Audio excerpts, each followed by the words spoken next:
Hello guys, welcome back to my YouTube channel. तो आज का जो टॉपिक है रचना शरीर का हमारा, वो है शरीर, जो कि बहुत इम्पॉर्टेंट है क्योंकि ये हमारा बिल्कुल बेस है पूरे ही रचना शरीर का। तो सबसे पहला जो श्लोक है वो हम देखेंगे शरीर का, दैट इज शीर्यते इति शरीरम, अर्थात जो निरंतर क्षीण होता रहे उसे शरीर कहते हैं, जिसका भी विनाश हो उसे हम शरीर कहेंगे। इस श्लोक का ये मतलब है। उसके बाद जो दूसरा श्लोक है, ये one of the most important श्लोक है फर्स्ट ईयर का, जो आपको मगअप होना ही चाहिए।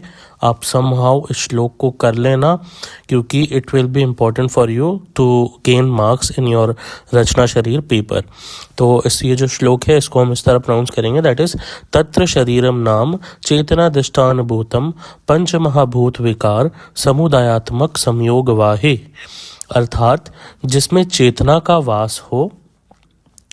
यहाँ वर्ड इंपॉर्टेंट है चेतना, जो कि शरीर वो है जो कि चेतना का अधिष्ठान है, तथा पंच महाभूत विकार का समूह हो, समुदायात्मक और संयोगवाही हो, उसे हम शरीर कहते हैं। जो नेक्स्ट हमारी डेफिनेशन है वो है शुक्र शोणित गर्भाशय आत्म प्रकृति विकार समुचित गर्भ इति उच्यते। ठीक है, ये श्लोक यहाँ तक भी पूछी जाती है। एक तो पार्ट ये हो गया इतना हमारा, और जो नेक्स्ट पार्ट है वो ये है जिसमें हम देखेंगे पंच महाभूत का रोल, है ना। इस श्लोक में हमें यह भी पता चलता है कि पंच महाभूत कैसे गर्भ के फॉर्मेशन में हेल्प करती है। ठीक है, तो ये इस श्लोक को फर्स्ट ईयर में मुझे याद करने में बहुत टाइम लग गया था, बट मैंने रोग आके श्लोक को कर लिया था क्योंकि it is one of the important श्लोक। ये दो तरीके से पूछे जाती है, या तो पूछे जाएगी कि गर्भ में पंच भौतिक संगठन का रोल बताएं, ठीक है, और या तो आपसे शरीर की डेफिनेशन भी अगर पूछी है, और अगर इस पूरे श्लोक को आप लिखते हो तो बहुत ही अच्छे मार्क्स जो है वो आप गेन कर सकते हो।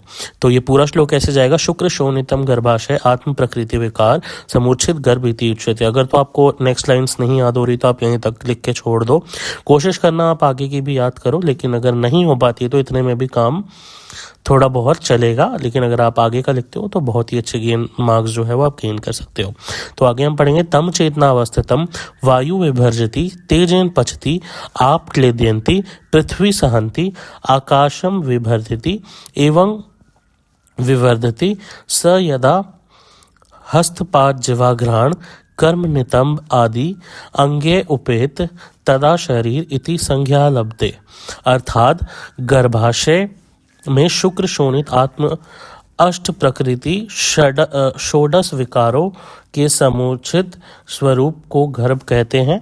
इस चेतना से युक्त गर्भ में वायु उसका विभाजन करता है। देखिए यहाँ से जो है फंक्शन शुरू हो गया वायु का, वायु उसका विभाजन करती है, तेज मतलब जो अग्नि है वो पाचन करती है, जल जो है उसमें क्लेदन करती है, क्लेद गीलापन उत्पन्न करता है, पृथ्वी जो है सहनती कठोरता उत्पन्न करती है, तथा आकाश उसे बढ़ाता है।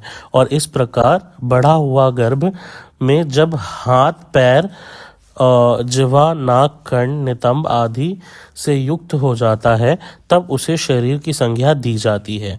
यह हमारा हो गया शरीर की कंप्लीट डेफिनेशन। अब हम देखेंगे शरीर स्थान। जिस शास्त्र में शरीर का अध्ययन किया जाता है वह शरीर कहलाता है। शरीर चिंत्यते सर्वे देव मानुष संपदा सर्वमेव यतः तस्मात् शरीर स्थानम उच्यते। सभी संभव उपायों के द्वारा देव संपदा व मानुष संपद, इन दोनों विषयों के लिए सभी प्राणी मात्र शरीर के विषय में जहाँ विचार करते हैं उस स्थान का नाम शरीर स्थान कहा जाता है। ये सब श्लोक इतने इम्पोर्टेंट नहीं है।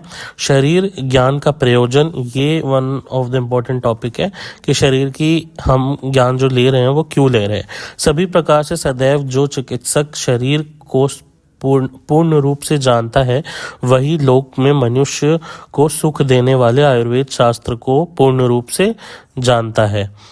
यदि कोई मनुष्य आयुर्वेद में विशारद होना चाहे तो उसे शरीर ज्ञान तथा शास्त्र ज्ञान में निपुणता प्राप्त करना करके दर्शन तथा अध्ययन के द्वारा शंकाओं को दूर करके चिकित्सा करनी चाहिए।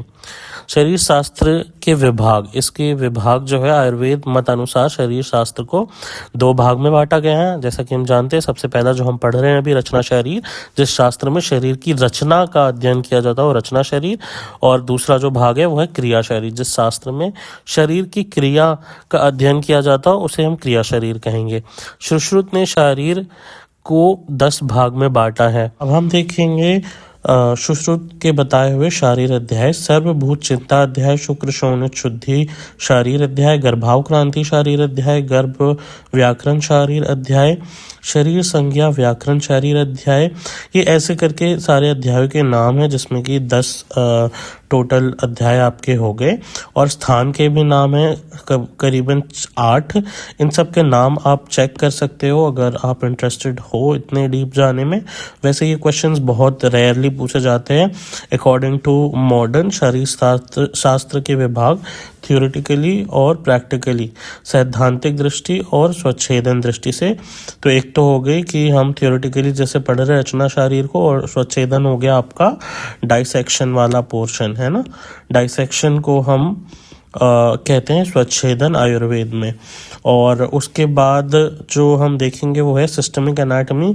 अब ब्रांचेस वाइज जितने भी ब्रांच ऑफ एनाटॉमी है वो सारे इसमें आ जाते हैं, जैसे कि ऑस्टियोलॉजी हो गई, स्टडी ऑफ बोन्स, मायोलॉजी हो गई, स्टडी ऑफ मसल, और सिंडेस्मोलॉजी। ये कुछ यूनिक टर्म्स है जो आपके एमसीक्यू में पूछे जा सकते हैं। अगर आप इसे याद करना चाहें तो आप कर सकते हैं, वैसे इनके भी चांसेस बहुत कम होते हैं। फिर रीजनल एनाटॉमी हो गई, when a particular body part study with all its relation with other structure as well, उसको हम रीजनल एनाटॉमी बोलेंगे। सरफेस एनाटॉमी क्या हो गया? Study of deeper part of the body in relation to the skin, मतलब हम skin के ऊपर से जब डीपर बॉडी पार्ट्स को पढ़ते हैं उसको हम सरफेस एनाटॉमी बोलते हैं। एम्ब्रायोलॉजी क्या हो गया? कि study of development of the foetus. Comparative anatomy क्या हो गया? Study of anatomy of other animal to explain the changes in different part of the human body. ठीक है। अप्लाइड एनाटॉमी क्या हो गया? कि क्लिनिकल एप्लीकेशन हम जहाँ देखते हैं उसको हम बोलेंगे अप्लाइड एनाटॉमी। रेडियोलॉजिकल एनाटॉमी क्या हो गया? जिसमें हम इमेजिंग ऑफ इंटरनल ऑर्गन्स देखते हैं। अब बहुत ही इंपॉर्टेंट चैप्टर हम आपका शुरू करेंगे आज, जो कि है गर्भाव क्रांति। ठीक है। गर्भाव क्रांति एक गहरा शब्द है जिसमें विस्तृत अर्थ लेने पर कंप्लीट एम्ब्रियोलॉजी इसके अंतर्गत आती है। विस्तृत अर्थों में यह गर्भधारण तथा गर्भ को विकास और शिशु के जन्म की प्रक्रिया है। गर्भाव क्रांति को 2 शब्दों से मिलकर बनाया गया है। गर्भाव क्रांति गर्भ एवं क्रांति, है ना। तो गर्भ का अर्थ है शुक्र एवं शोणित का संयोग। अब क्रांति का अर्थ है प्रवृद्धि, अतः गर्भाव क्रांति का अर्थ है गर्भ की वृद्धि, means the process of fertilization of development of the foetus. Study of this is known as embryology. ठीक है। गर्भ की परिभाषा हम अगेन देखेंगे, ये भी वन ऑफ द इम्पोर्टेंट गर्भ की परिभाषा है। शुक्र शोणितम जीव संयोगो तु खलु कुक्षि गति गर्भ संज्ञा भवति। गर्भस्थु खलु अंतरिक्ष वायु अग्नि तोय विकार चेतनाधिष्ठान भूतम, है ना। तो शुक्र शोणित ये इतना तक तो आपको आना ही चाहिए भवती तक, है ना, पहला लाइन जो है। ठीक है। और अगर आप दूसरा लाइन कर सकते हैं तो ये भी करें। ठीक है। ये इसका रेफरेंस जो है वो है चरक शारीर 4। शुक्र शोणित तथा जीव इनका संयोग जब कुक्षी यानी कि गर्भाशय में होता है तथा उसे गर्भ की संज्ञा दी जाती है। अतः यह गर्भ अंतरिक्ष वायु अग्नि जल पृथ्वी पंच महाभूतों का विकार स्वरूप तथा चेतना का अधिष्ठान स्वरूप है। आचार्य सुश्रुत के अनुसार शुक्र शोणित गर्भाशय आत्म प्रकृति समुचित गर्भ इति उच्यते। शुक्र शोणित ये इंपॉर्टेंट श्लोक है, आचार्य सुश्रुत हमेशा रचना में कंसिडर किया जाता है, तो आप इसे जरूर से ध्यान से पढ़ें। शुक्र शोणित आत्म प्रकृति अष्ट प्रकृति तथा षोडश विकारों का संयोग जब गर्भाशय में होता है तब इसे गर्भ की संख्या दी जाती है ना। शुक्र इसके पर्याय क्या है? अब हम देखेंगे शुक्र और शोणित की कॉम्पोजिशन। ठीक है। तो शुक्र का पर्याय है वीर्य रेतस सीमन भी बोलते हैं जैसे कि शुक्र को, है ना। तो इसकी उत्पत्ति क्या है? शुक्र की उत्पत्ति मज्जा से होती है, इंपॉर्टेंट है, ठीक है। स्वरूप सौम्यम शुक्रम, शुक्र शरीर में मेंशन है कि अर्थात शुक्र जो है वो सौम्य होता है, ठीक है। शुक्र का परिमाण अर्ध अंजलि, याद रखना, स्वयं के अंजलि से अर्ध अंजलि मतलब हाफ अंजलि, है ना। शुक्र का कार्य शुक्राद गर्भ प्रसाद ज, शुक्र धैर्य चैवान प्रीति देह बल हर्ष बीज हर्ष च, ठीक है। शुद्ध शुक्र के लक्षण देखेंगे अब हम। आचार्य चरक के अनुसार क्या है? बहलम मधुरम स्निग्धम अविस्त्रम गुरु पिच्छलम, ठीक है। शुक्लम बहु च यतः शुक्र फलवत तदा अंशयम, तो शुद्ध शुक्र गाढ़ा, ठीक है, मधुर, स्निग्ध, दुर्गंध रहित, गुरु, चिपचिपा, सफेद रंग तथा स्त्राव के समय अधिक मात्रा में निकलने वाला, अर्थात ऐसा शुक्र गर्भ में उत्पादन में समर्थ होता है, ठीक है। बाकी हम चरक चिकित्सा में भी इसका वर्णन देखते हैं, तो वहाँ पे जो शुक्र की शुद्धि लक्षण बताए गए हैं वह शुक्र स्निग्ध, गाढ़ा, पिच्छल, मधुर तथा देह को उत्पन्न देह करने वाला सस्पाटिक एलम के समान होता है, सफेद वर्ण वाला, उसे वो शुद्ध शुक्र होता है। स्फटिका द्रवम स्निग्धम मधुरम मधुगंधी च, शुक्र इच्छन्ति केचित तु तैल तैल शौद्रनाम ततः, शुद्ध शुक्र स्फटिक के समान सफेद, द्रव, स्निग्ध, मधुर तथा मधु के समान गंध वाला होता है। कुछ आचार्य मानते हैं कि जो तैल तथा शौद्र शहद के समान होता है वह शुक्र शुद्ध शुक्र माना गया है। शुक्र व स्त्रोतस के दो मूल बताए गए हैं, एक वृषण, दोनों वृषण, ठीक है, मतलब दो टेस्टीज हो गए आपके, है ना, और एक शेव जो है वो हो गया पेनिस। तो शुक्र के मूल जो हो गए टेस्टीज और पेनिस। आयुर्वेदीय लैंग्वेज में आपको लिखना है वृषण एंड शेव। उसके बाद हम देखेंगे सीमन, मॉडर्न पोर्शन आ गया ये हमारा, है ना। It is viscous fluid which is a mixture of sperm seminal fluid. It consist of secretion of seminiferous tubule, seminal vesicle, prostate gland, bulbourethral gland etcetera. Volume जो है इसका 3 से 4 ml होता है। Total sperm count 60 to 150 million. Highly viscous, whitish, typical seminal smell, alkaline. Anatomy of sperm देखेंगे, एक head होता है, नेक होता है, ठीक है, और मिडिल पीस होती है इसकी।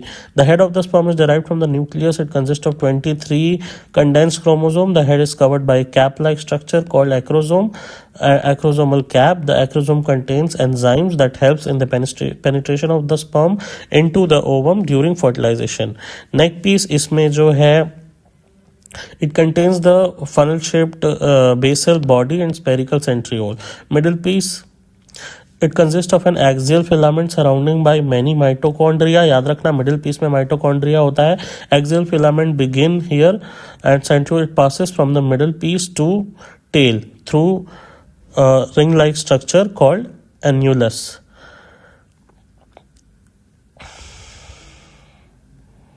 अब हम देखेंगे एबनॉर्मलिटीज ऑफ स्पर्म। सबसे पहला azoospermia, complete absence of sperm. Oligospermia, few motile sperm. Necrospermia, dead and immotile sperm. Pyospermia, semen mix with pus. याद रखना पायोस्पर्मिया ये पूछा जाता है। हीमोस्पर्मिया, इसमें क्या देखेंगे हम, blood, presence of blood in the sperm is called as hemospermia. Low mobility and viability. अब हम आ जाते हैं आर्तव में। पर्याय आर्तव के क्या है, शोणित, रज, मासिक स्त्राव, है ना। स्त्री आर्तव के 2 भाग होते हैं, अंतपुष्प, बाह्य पुष्प, ठीक है। अब हम देखेंगे मर्यादा इसकी आर्तव की। रसादेव स्त्रियां रक्तम रज संज्ञा प्रवर्तते। स्त्रिय में रस से उत्पन्न रज नाम का रक्त प्रतीत होता है। यह रज 12 वर्ष आयु से 60 वर्ष की आयु में बंद हो जाता है। आर्तव की उत्पत्ति हम देखेंगे तो 1 मास में रस धातु से शुक्र व आर्तव की उत्पत्ति होती है। मासिक धर्म 1 मास में संचित हुए रक्त को वायु आर्तव को योनि के मुख तक ले जाता। यह आर्तव थोड़ा काला और विशिष्ट गंध वाला होता है। ऋतुकाल, इसको बोलेंगे पीरियड ऑफ कंसेप्शन, ठीक है। और इसमें हम देखेंगे आर्तव बंद होने के पश्चात 12 दिन तक ऋतुकाल माना गया है। ये हम मेंस्ट्रुअल साइकिल की बात कर रहे हैं बेसिकली, इसे आप डिटेल में पढ़ेंगे गायनेकोलॉजी में। अभी हम इसका जस्ट एक ओवरव्यू देख रहे हैं। जिस दिन से आर्तव स्त्राव प्रारंभ हो जाता है उस दिन से 16 रात्रियों तक समय गर्भ ग्रहण काल माना गया है। इसे हम ऋतुकाल मानते हैं, ठीक है। ऋतु व्यतीत काल, ये जो है दूसरा फेज हो गया। और जैसे दिन बीतने पर कमल सिकुड़ जाता है उसी प्रकार ऋतु काल व्यतीत होने जाने पर स्त्री की योनि का द्वार भी बंद हो जाता है।